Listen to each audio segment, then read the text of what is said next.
जय भीम दोस्तों।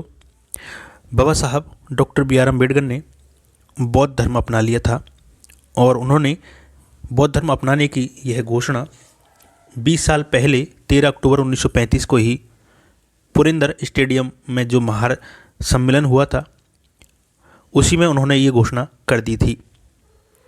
और उन्होंने अपना जो बौद्ध धर्म है वो नागपुर में स्वीकार किया था, यानी उन्होंने बौद्ध धर्म की जो दीक्षा थी वो नागपुर में ली थी।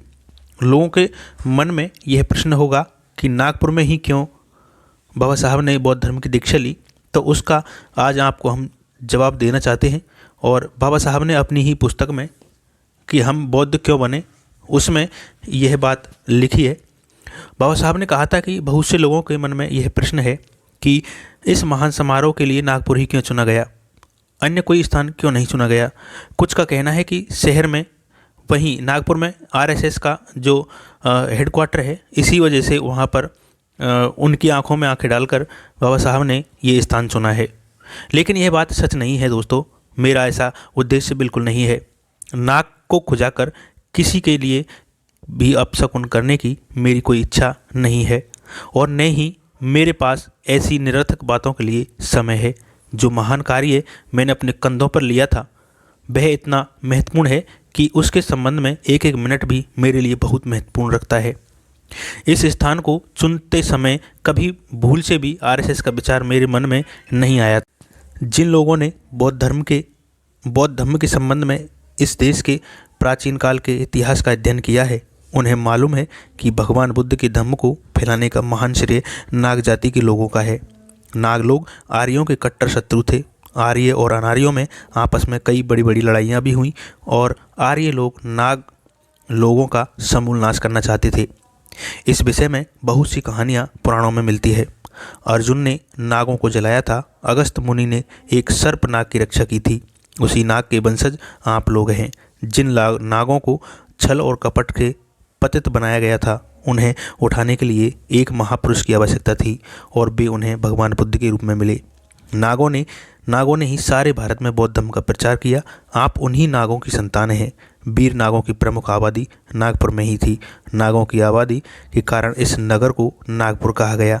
इस नागपुर से 27 मील की दूरी पर बहने वाली नदी का नाम भी नाग पड़ा। इससे पहले मालूम पड़ता कि इसी नदी के आसपास नागों की आबादी थी। नागपुर को इस महान समारोह के लिए चुने जाने का यथार्थ में कारण भी यही है, दूसरा कोई कारण इसके पीछे नहीं है। इसलिए इसे कोई भी गलत न समझे। किसी और बात पर आरएसएस के साथ विरोध संभव है, लेकिन इस स्थान को किसी ने भी उनको चिढ़ाने के लिए पसंद नहीं किया गया। तो दोस्तों, बाबा साहब ने नागपुर को इसलिए चुना था क्यों कि वहाँ पर नागों की संख्या ज़्यादा थी। आबादी ज़्यादा होने के कारण बाबा साहब ने नागपुर को बौद्ध धर्म की दीक्षा के लिए चुना था।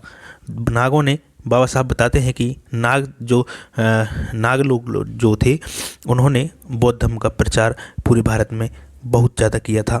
इसलिए बाबा साहब की ये इच्छा थी कि नाग अगर बौद्ध धर्म अपनाया जाए तो नागपुर में अपनाया जाए। ना कि लोगों का मानना है कि नागपुर में आरएसएस का हेडक्वार्टर है, राष्ट्रीय स्वयंसेवक संघ का जो सेंटर है, उसी की वजह से बाबा साहब ने ये प्रोग्राम वहाँ पर शिफ्ट किया था। लेकिन दोस्तों, ऐसा बिल्कुल नहीं है। बाबा साहब को ये मालूम भी नहीं था कि मैं इस प्रोग्राम का जो समारोह रखूँगा वो मैं आरएसएस की वजह से रखूँगा। बाबा साहब के मन में ये विचार बिल्कुल भी नहीं आया था। तो दोस्तों, आज आपको ये जवाब मिल चुका होगा। उम्मीद करता हूँ कि आपको ये जो वीडियो है अच्छी लगी। अगर आपको अच्छी लगी तो लाइक करें, शेयर करें, कमेंट करें और लोगों को ये वीडियो शेयर ज़रूर करें। आगे मिलते हैं कि बाबा साहब ने बौद्ध धर्म क्यों अपनाया और क्या कारण थे अपने लोगों को बौद्ध धर्म ले जाने के लिए। जब तक आप बने रहें। जय भीम, नमो बुद्धाय।